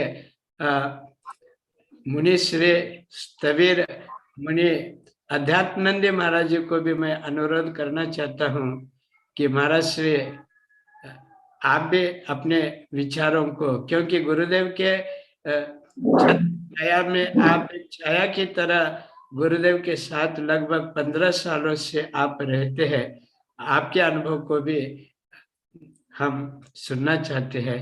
सबसे पहले जयश्री जी आप बोलिए। नमोस्तु गुरुदेव, नमोस्तु नमोस्तु नमोस्तु नमोस्तु। आचार्य श्री कनकनंदी जी गुरुदेव के चरणों में मेरा बारंबार नमोस्तु। सभी गुरुओं के चरणों में नमोस्तु। हरि का चरणों में कोटि कोटि बंदामी, कोटि कोटि इच्छा में वंदना, और सभी साधर्मी बंधुओं को मेरा जय जिनेन्द्र। मैं तो बस इतना ही कहूंगी, यदि मुझे गुरु नहीं मिले होते तो मैं यहाँ तक नहीं पहुंचती, मैं की उपलब्धि नहीं होती। मैंने अपने आप को पाया है, मैं को पाया है, मेरे जीवन में मेरे परिचय को पाया है। यदि मैंने मेरे परिचय को नहीं पाया होता तो मेरा जीवन ही शव के समान था, जड़त्व लिए हुए था। मैं की उपलब्धि एक महान उपलब्धि हुई है गुरु के चरणों में। मैं तो कहती हूँ जो गुरु से नहीं जुड़ता है वो दुर्भाग्य है उसका। वो जो गुरु से नहीं जुड़ता है उसका सौभाग्य कभी भी नहीं खिल सकता है। मैं बहुत ही सौभाग्यशाली हूँ, मैं अपने आप को धन्य मानती हूँ। ऐसे महान गुरु के चरणों में मैं शिष्य बनी हुई हूँ। गुरुदेव ने मेरे जिसके, मैं इतना ही कहूंगी, जिसके जीवन में गुरु नहीं उसका जीवन शुरू नहीं। गु अंधकार तथा रू विनाश, अंधकार को नाश कर दिया, यही सच्चे गुरु है। मेरा अंधकार था अहंकार, जो स्वयं के अस्तित्व को जानने नहीं दिया। आचार्य श्री ने मेरे अंदर से अहंकार को निकाला, घमंड को चूर चूर किया। गुरु और शिष्य के समर्पण को पाया है मैंने। गुरु रस को अपने जीवन में आत्मसात कर दिया है। गुरु शब्द ही ऐसा है जिसके नाम मात्र उच्चारण से हृदय परम शांति को प्राप्त करने लग जाता है। मन आत्मा से परमात्मा में लीन होता हुआ प्रतीत होता है। लगता है उसकी शरण में आ गए हैं और हमारे सब दुखों का नाश हो गया है। भव सागर को पार कराने वाले हैं। हमारे हृदय भी परिवर्तित करते हैं, हमारी चिंतन शक्ति को बदल देते हैं। सच्चा मार्गदर्शन पाया, दुख में सुख का अनुभव पाया है मैंने। गुरु ही परम शास्त्र है, गुरु ही रक्षक है, गुरु ही भ्राता है, गुरु ही पिता है, गुरु ही माता है, गुरु ही श्रेष्ठ मित्र है और प्राण भी गुरु है। गुरु नामक चाबी ने संसार के सभी सुखों के ताले खोल दिए हैं।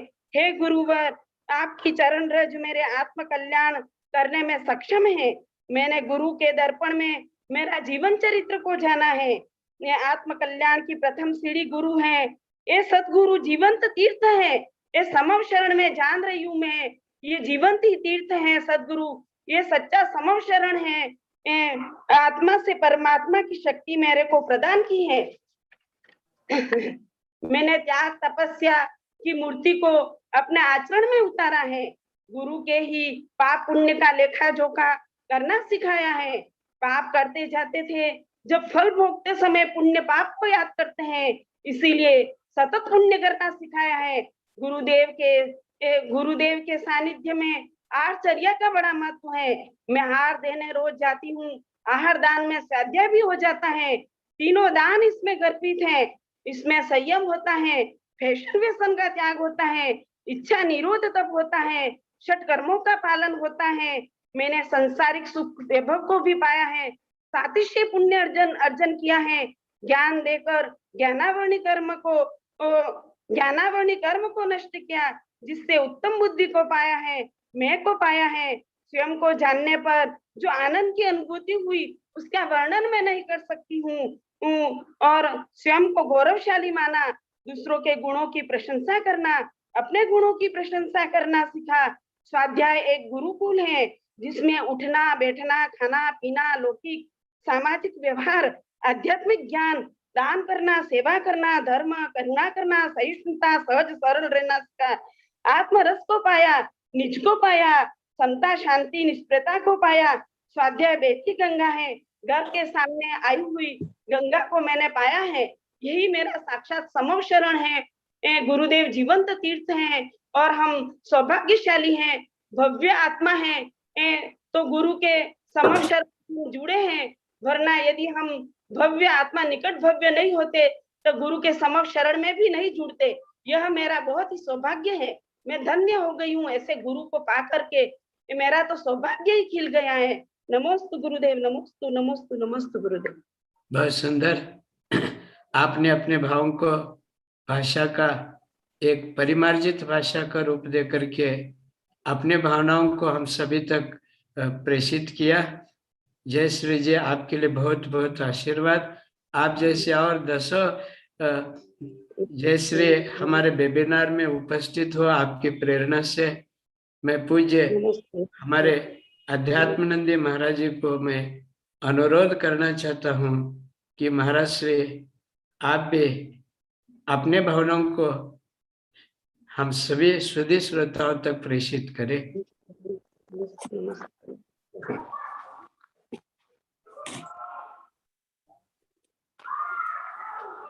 परम पूज्य वैज्ञानिक आचार्य श्री कनंद जी गुरुदेव की श्री चरण मित्री बार भक्ति पूर्वक नमोस्तु नमोस्तु नमोस्तु।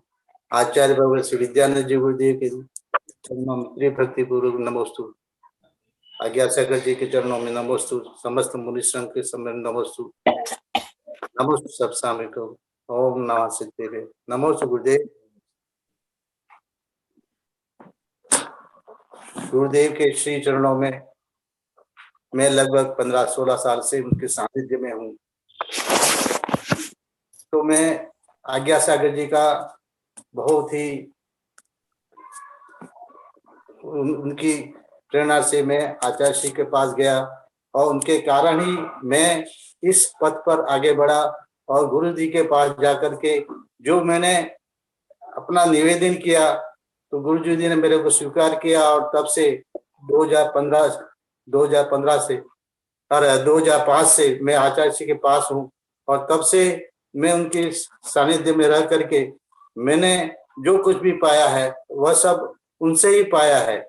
मेरे पूर्व श्रावक जीवन में तो मैं न धर्म को जानता था और न ही ये पाप पुण्य को इसका प्रकार से कोई ज्ञान था, लेकिन जैसे जैसे गुरुदेव का मुझे सानिध्य मिला उनका समझ में, भले शुरू में तो मेरे को बहुत ही कम समझ में आता था, लेकिन अब जैसे जैसे उनका सानिध्य मिला, प्रतिदिन उनका प्रवचन और लेखन और जो प्रूफ रीडिंग आदि जो भी कार्य आचार्य से द्वारा दी जाता है वो करता से करता हूँ, तो उससे मेरे जो गुरु में जो भी भ्रांतियां थी, गलत फहमियां थी, जो सांसारिक सुखों को और जो वैभव को इस प्रकार से जो सामाजिक रीति रिवाज और उसको ही समझता था, लेकिन जो आध्यात्मिक रहस्य को नहीं समझा था। और जिस प्रकार से मेरी दीक्षा के समय में आज्ञा सागर जी भी महाभक्त पंडित थे, आप विद्यानंद जी भी आप वही थे, और जब मैंने दीक्षा होने के बाद आप विद्यानंद जी ने मुझे पूछा था कि आज आप कैसा अनुभव कर रहे हो, कैसे सुख की शांति तो कैसे अनुभव हो रहा है, आपने मेरे से पूछा था। लेकिन उस वक्त में तो इससे आध्यात्मिक ज्ञान ही नहीं था कि आपके प्रश्न जो पूछा था उसको सही मैं मर्म नहीं समझ पाया, लेकिन अब मैं समझ पा रहा हूँ कि आपने जो उस वक्त मेरे को प्रश्न पूछा था उसका सही अर्थ अब मुझे समझ आया कि जो आध्यात्मिक ज्ञान है, जो अनुभूति है, वो उस वक्त मेरे को नहीं होती कि दीक्षा लेने समय मेरे को वो अनुभूति नहीं होती जो अभी हो रही है। और जो आपके कारण और आज्ञा सागर जी के प्रयत्न से आपका भी सानिध्य मुझे 2 साल मिला है और आपसे भी मुझे ज्ञान को प्राप्त हुआ। आपने भी श्रावकाचार पढ़ाया था और गुरुदेव का सानिध्य, प्रेम, वात्सल्य तो सदैव मुझको मिलता है। मैं कितना सौभाग्यशाली हूँ कि आज विश्व के सबसे महान वैज्ञानिक श्रवण और गुरुदेव के सानिध्य में रह रहा हूँ। भले मेरी क्षमता कम है, मैं अभी इतना ज्ञान को प्राप्त नहीं कर सकता, मुझ में इसमें क्षमता कम है, लेकिन फिर भी मैं अपने को संतुष्ट समझता हूँ, क्योंकि ऐसा ज्ञान, ऐसी भक्ति, ऐसी श्रद्धा अन्यत्र कहीं भी नहीं मिल सकती थी। और मुझे बहुत ही आनंद है, मैं यहाँ सुखी हूँ। मैं आचार्य श्री की किसी भी कक्षा को छोड़ना नहीं चाहता। जब भी मैं अगर अस्वस्थ होता हूँ तभी मैं उनके कमरे में भले अलग से बैठ जाता हूँ, लेकिन फिर भी कभी कक्षा को नहीं छोड़ता। और जितना भी मेरे में शक्ति है, भक्ति है, मैं गुरु की सेवा में निरंतर सतत लगता रहा हूँ। और उनके ऐसा कभी मेरे से ऐसा ना हो कि उनके गुरु को लांछन लगे या उनको गलत लगे इस प्रकार से कार्य करने का मैं कभी नहीं सोचता हूँ। निरंतर उनकी सेवा में सेवावृत्ति में लगा रहता हूँ और उनके जो भी कार्य नित्य प्रति हम यहाँ आचार्य के पास तो नित्य प्रति लेखन और शोधन प्रतिशोधन यही चलता है और यही ज्ञान की वृद्धि का कारण है और मैं भी उसी में सतत लगा रहता हूँ। मैं कभी इसको भार रूप से इस प्रकार से कार्य नहीं करता। मैं समझ जितना भी मैं पढ़ता हूँ लिखता हूँ उसको आत्मसात करने की कोशिश करता हूँ, लेकिन मेरा अभी इतनी बोलने में आज पहली बार है मैं बोल रहा हूँ। मेरे बोलने की भी क्षमता नहीं है, मैं नहीं अभिव्यक्ति नहीं कर सकता, समझता हूँ लेकिन उसको अपने शब्दों के द्वारा मैं अभिव्यक्ति नहीं कर सकता। इसलिए मैं ज्यादा बोलना या किसी प्रवचन करना मुझे नहीं आता है। मैं शांत से पढ़ा यही आचार्य को समझता रहता हूँ और समझता रहता हूँ और भक्ति पूर्वक जो भी मेरे से होता है मैं उनकी सेवा में लगा रहता हूँ। आचार्य भगवान के चरणों में और विद्यानंद जी के चरणों में आज्ञा सत्य के चरणों में भक्ति पूर्वक नमोस्तु नमोस्तु नमोस्तु। पूज्य श्री अध्यात्मानंद महाराज जी, पूज्य अध्यात्मानंद महाराज जी ने संक्षेप में अपने भावों को हम सभी तक प्रेषित किए। दो प्रकार की भाषा होती है। एक भाषा होती है जिसे हम शब्दों का रूप देते हैं और एक भाषा ऐसी होती है जिसे हम भाव भाषा कह सकते हैं। आपने गुरुदेव के पास 15 साल तक रह करके जो गुरुदेव का जो वरद हस्त प्राप्त किया है ये आपके जीवन की बहुत बड़ी उपलब्धि कह सकता हूँ, क्योंकि गुरुदेव के साथ निरंतर रूप से रहने का सौभाग्य आपको मिला है। क्योंकि आप अल्पभाषी है, शांत स्वभावी है, विनम्र है और सहनशीलता की मूर्ति है, शांति की मूर्ति है। इसीलिए गुरुदेव के साथ में आप इतने लंबे समय तक रह करके इतना सारा लाभ प्राप्त किया है। शास्त्रों में आया है कुछ बातें शब्द से ध्यान में रहती है, कुछ बातें भाव रूप में ध्यान में रहती है। जब हम श्रद्धा से उन विषयों को आत्मसात करते हैं तो वह सारी बातें कालांतर में भी भवांतर में भी साथ में आती है। ज्ञान का फल शांत रहना है और ये शांति आपने अल्प ज्ञान में भी प्राप्त किया है, जबकि लोगों को भी अनुभव है, साधुओं को भी अनुभव है। प्रचुर ज्ञान होने के बावजूद भी कुछ लोगों को शांति की प्राप्ति नहीं होती। बाकी ख्याति, पूजा, प्रसिद्धि, लोकेशना, वित्तेशना, भक्तेशना ये सब उपलब्धि होती है, लेकिन शांति नाम की चीज उनके जीवन में कभी अनुभव में नहीं आती। और आप अपने आप को अल्पज्ञानी समझ रहे हैं, ये आपकी विनम्रता है। जबकि जैन शास्त्रों में, अध्यात्म शास्त्रों में यह कहा गया कि जो शांत भाव को प्राप्त किया है वही सही मायने में ज्ञानी है। एक व्यक्ति हजारों ग्रंथों को पढ़े तब भी अज्ञानी हो सकता है और एक व्यक्ति एक ही ग्रंथ को पढ़ ले तब भी वह ज्ञानी हो सकता है। तो मुनिश्री मैं आपसे आपके सजल श्रद्धा और विनम्रता को नतमस्तक होता हूँ कि आपने इस शांति का अनुभव गुरुदेव की छत्र छाया में रह करके किया है।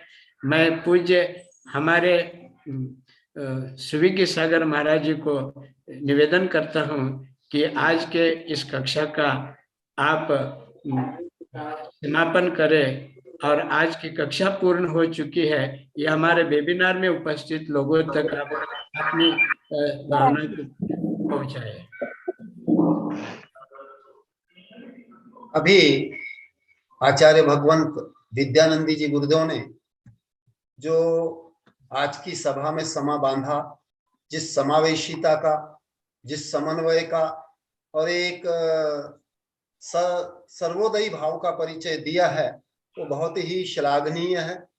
बहुत ही मन को आनंदित करने वाला है। मुझे बहुत आनंद हो रहा है कि आपने भी आचार्य भगवंत के व्यक्तित्व कृतित्व पर भी प्रकाश डाला और महापुराण की महत्ता पर, और ये जो वेबिनार की श्रृंखला चल रही है इस पे भी बहुत सुंदर प्रकाश डाला। और अन्य भी जो प्रतिभागी जन हैं, हमारे मुनि आज्ञा सागर जी, मेरे अग्रज मुनि आज्ञा सागर जी, आध्यात्मानंदी जी को, और हमारे टीना जैन को, नलिनी गोवाड़िया को और जयश्री जैन आदि सबको अवसर देकर आज की सभा को एक बहुत ही अच्छी अभिव्यक्ति की, अपने अपने स्वानुभव की, अपने अपने आह्लाद की, अपने अपने भाव विशुद्धि की एक बहुत सुंदर एक प्रस्तुति यहाँ पर हुई, जिससे सब निश्चित ही सभी प्रतिभागी जन प्रभावित हुए हैं, प्रेरित हुए हैं, शिक्षा प्राप्त हुई है और मुझे भी बहुत ही सुखानुभूति, आनंदानुभूति हुई है। इसलिए मैं आज की सभा का योग्य रीति से पूर्ण संचालन प्रेरणा देने के लिए आचार्य भगवंत श्री विद्यानंदी जी गुरुदेव को तीन भक्ति पूर्वक नमस्तु करता हूँ। मेरे अग्रज मुनि श्री आज्ञा सागर जी को नमस्तु करता हूँ और मुनि श्री आध्यात्मानंदी जी को प्रति नमस्तु करता हूँ और अन्य सभी प्रतिभागी भक्त शिष्यों को मैं बहुत बहुत आशीर्वाद दे करके आज की सभा के समापन के लिए जो हमारे होस्ट हैं वो इसको अब समापन करें। हाँ, और आचार्य विद्यानंदी जी गुरुदेव अपने जिनवाणी स्तुति के माध्यम से आज की सभा को अपना आशीर्वाद प्रदान करें।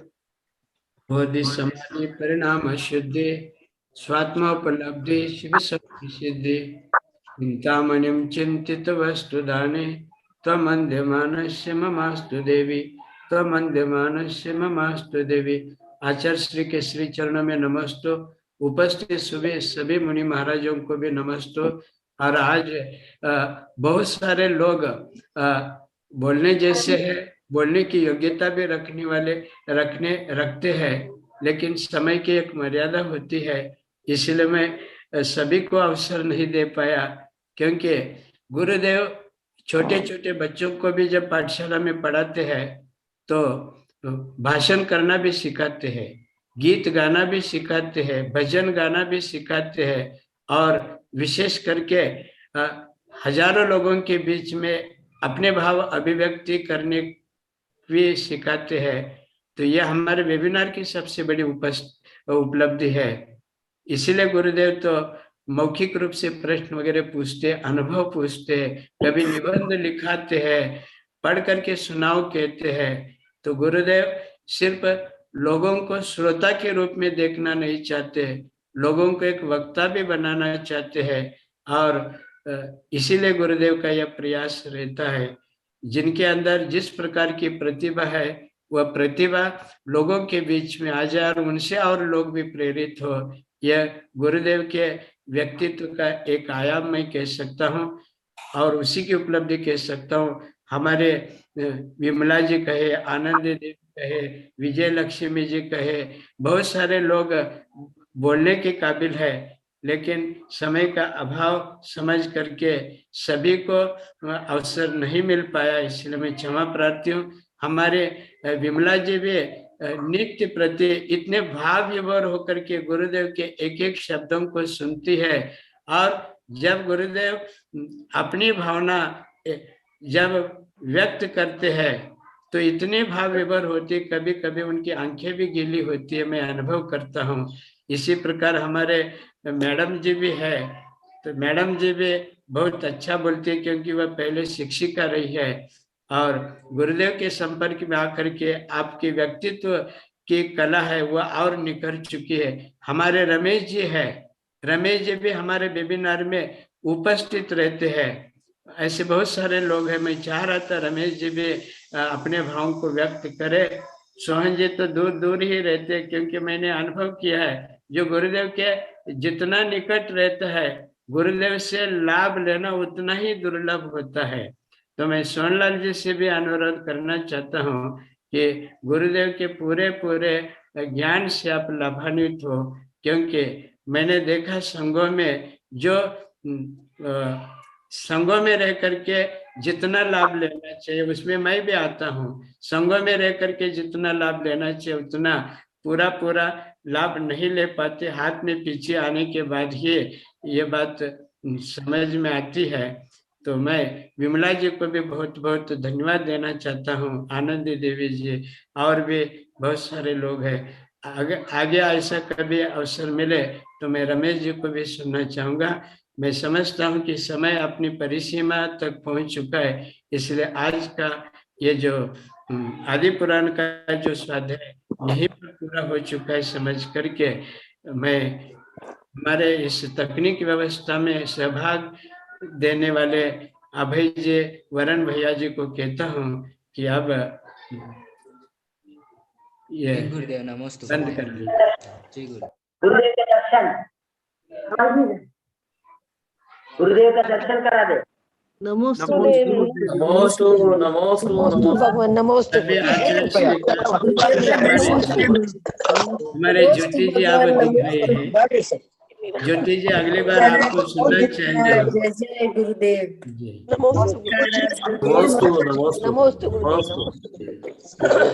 आर्यवर्यं सरलं सुशान्तं भक्त्या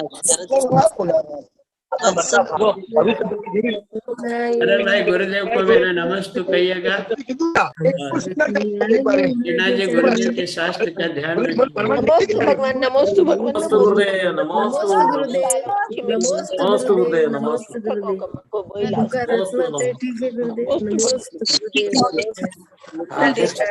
नमस्ते कर लेना, नहीं था स्वास्थ्य ठीक नहीं है। नमस्ते नमस्ते गुरुदेव, नमस्ते नमस्ते नमस्ते शरण की जय। भगवान की जय। भगवान जय जय गुरुदेव।